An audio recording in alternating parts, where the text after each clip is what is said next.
Здравейте, колеги! Поднасям на вашето внимание бутиковия си галабарник, който реших да продам.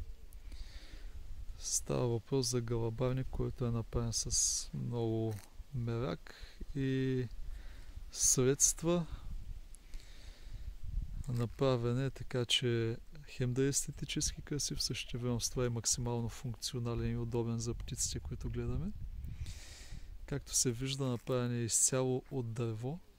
Пода също така има дървен под, който е облицован с ламарина и върху ламарината има поставени скари за под, които така добре познаваме. Ето тук може да видите от двете страни има сензори за движение сложени, които така и не съм използвал. Те са с аларма.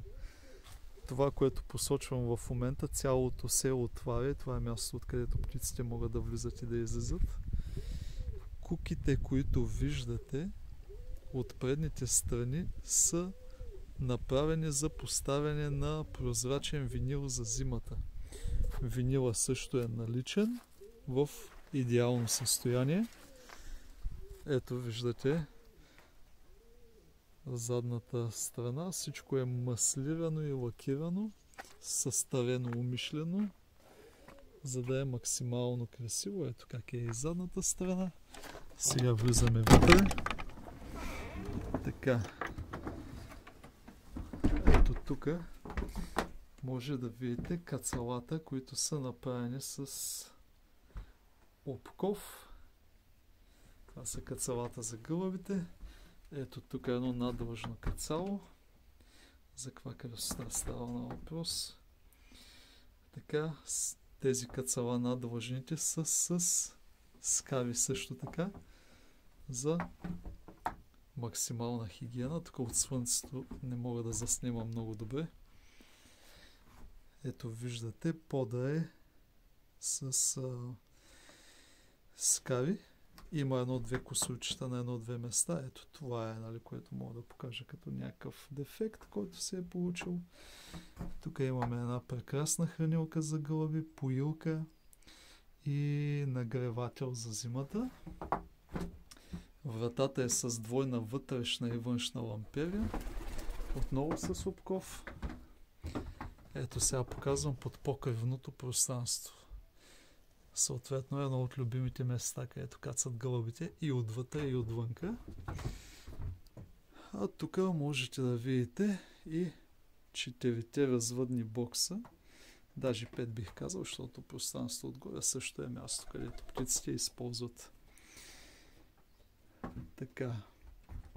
Цената на цялото съоръжение е 2300 лева, като се продава с цялото оборудване, с винилите, които са изключително скъпи, с боксовете, мрежата, да кажа също така, че е с двойна мрежа. Отвътре има по-малка рабица, а отвънка е с подцинкована мрежа, която е изключително дебела, тъй като съм в район, където има белки, невестулки, змии и така нататък, е да е максимално сигурно всичко и удобно за нашите любимци.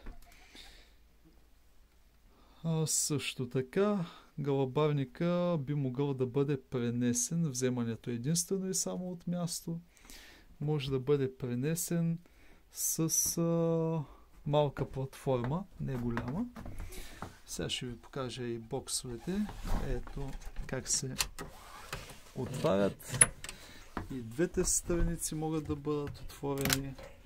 Така. Тук разделение, което може да бъде отворено на магните. Също така, тук е с кука, която... Само секунда. Така. Която във всеки един момент може да бъде вдигната и да стане едно цяло помещение. Долу се вижда, че е на скави, а също така пода се издърпва и се почиства. Това е, което мога да ви покажа за в момента. Помещението може да бъде изцяло изолирано от външните атмосферни условия чрез винилите, които се слагат и на трите страници на гълъбарника. Ето виждате, навънка се виждат и щастливите любимци. За повече информация ще оставя телефонен номер, на който да може да се свържете с мен. Желая ви всичко най-добро и повече радост в хобито. Благодаря ви.